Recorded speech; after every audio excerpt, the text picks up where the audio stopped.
I like to think about the early church, how on the day of Pentecost, the Holy Spirit came on everyone. Waiting for this blessing were unschooled and ordinary people, for that's what they had said about the apostles. Not exactly the kind of people that you would trust a kingdom to. Now, after the Spirit came, however, Peter and the 11 stood up in the midst of that crowd, the crowd that gathered because of all the supernatural stuff that was going on, and Peter explained what was happening by quoting the prophet Joel.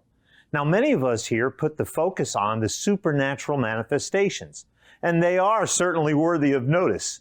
But there's something else going on here which is maybe even more important. The Word says, in the last days, God says, I will pour out my Spirit on all people. On all people? God is pouring out His Spirit on all people, not just the chosen few. Now, before Jesus came, God usually selected just a few people in each generation to be filled with His Spirit. People like His prophets and His judges who would move in the Spirit from time to time. But on the day of Pentecost, God announced something much larger, much more generous. Here, God says, your sons and daughters will prophesy, your young men will see visions, your old men will dream dreams. Even on my servants, both men and women, I will pour out my Spirit in those days, and they will prophesy.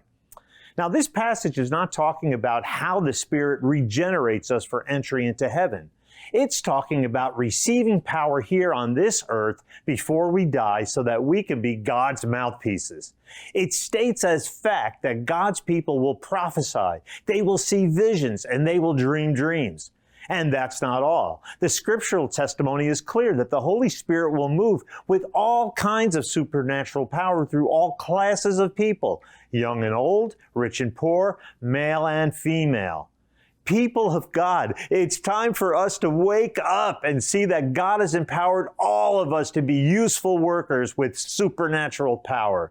It's time for God's people to stop believing that there are two classes of Christians, those with the super anointing and then the rest of us. The Bible clearly states that we have all received an anointing, but you have an anointing from the Holy One, and all of you know the truth. So, no more excuses. No matter your age, gender, or economic status, God has placed the power of the resurrection inside of you.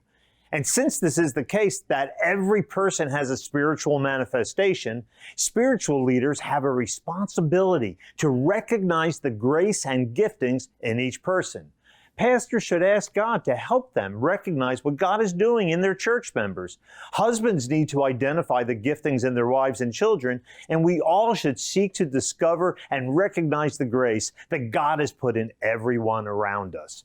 When the Apostle Paul presented his ministry to the original apostles, they could have been suspicious of him.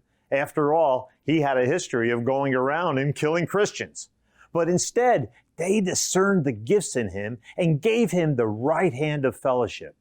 James, Cephas, and John, those esteemed as pillars, gave me and Barnabas the right hand of fellowship when they recognized the grace given to me. They agree that we should go to the Gentiles and they to the circumcised. Not only did they recognize God's call on his life, but they got out of his way and gave him encouragement and freedom to do what God had called him to do. I want to encourage all of us today, and especially pastors and church leaders, to treat your church members and all under your authority as James, Peter, and John treated Paul. They did not see Paul as competition. In fact, they realized the touch of God on Paul's life to teach the Gentiles and the touch of God on Peter's life to reach the Jews. In this way, they could remain one in spirit and fellowship because nobody was treading on anybody else's turf. It was also God's way of lightening their load. Some of us are so burdened for the lost that we try to do it all. But if we will look for and find the grace of God on others, we will see that they are better at some things than we are because God has gifted them in that way. Jesus wants us all to be one as He and the Father are one. I have given them the glory that you gave me, that they may be one as we are one, in them and you and me, so that they may be brought to complete unity. We have received the glory, the power, the Spirit, and the giftings that Jesus received from the Father. When we recognize that glory and spiritual giftings in others and celebrate them, then the whole world will see our unity and give God the glory. God bless you as you look for the good He has placed in others.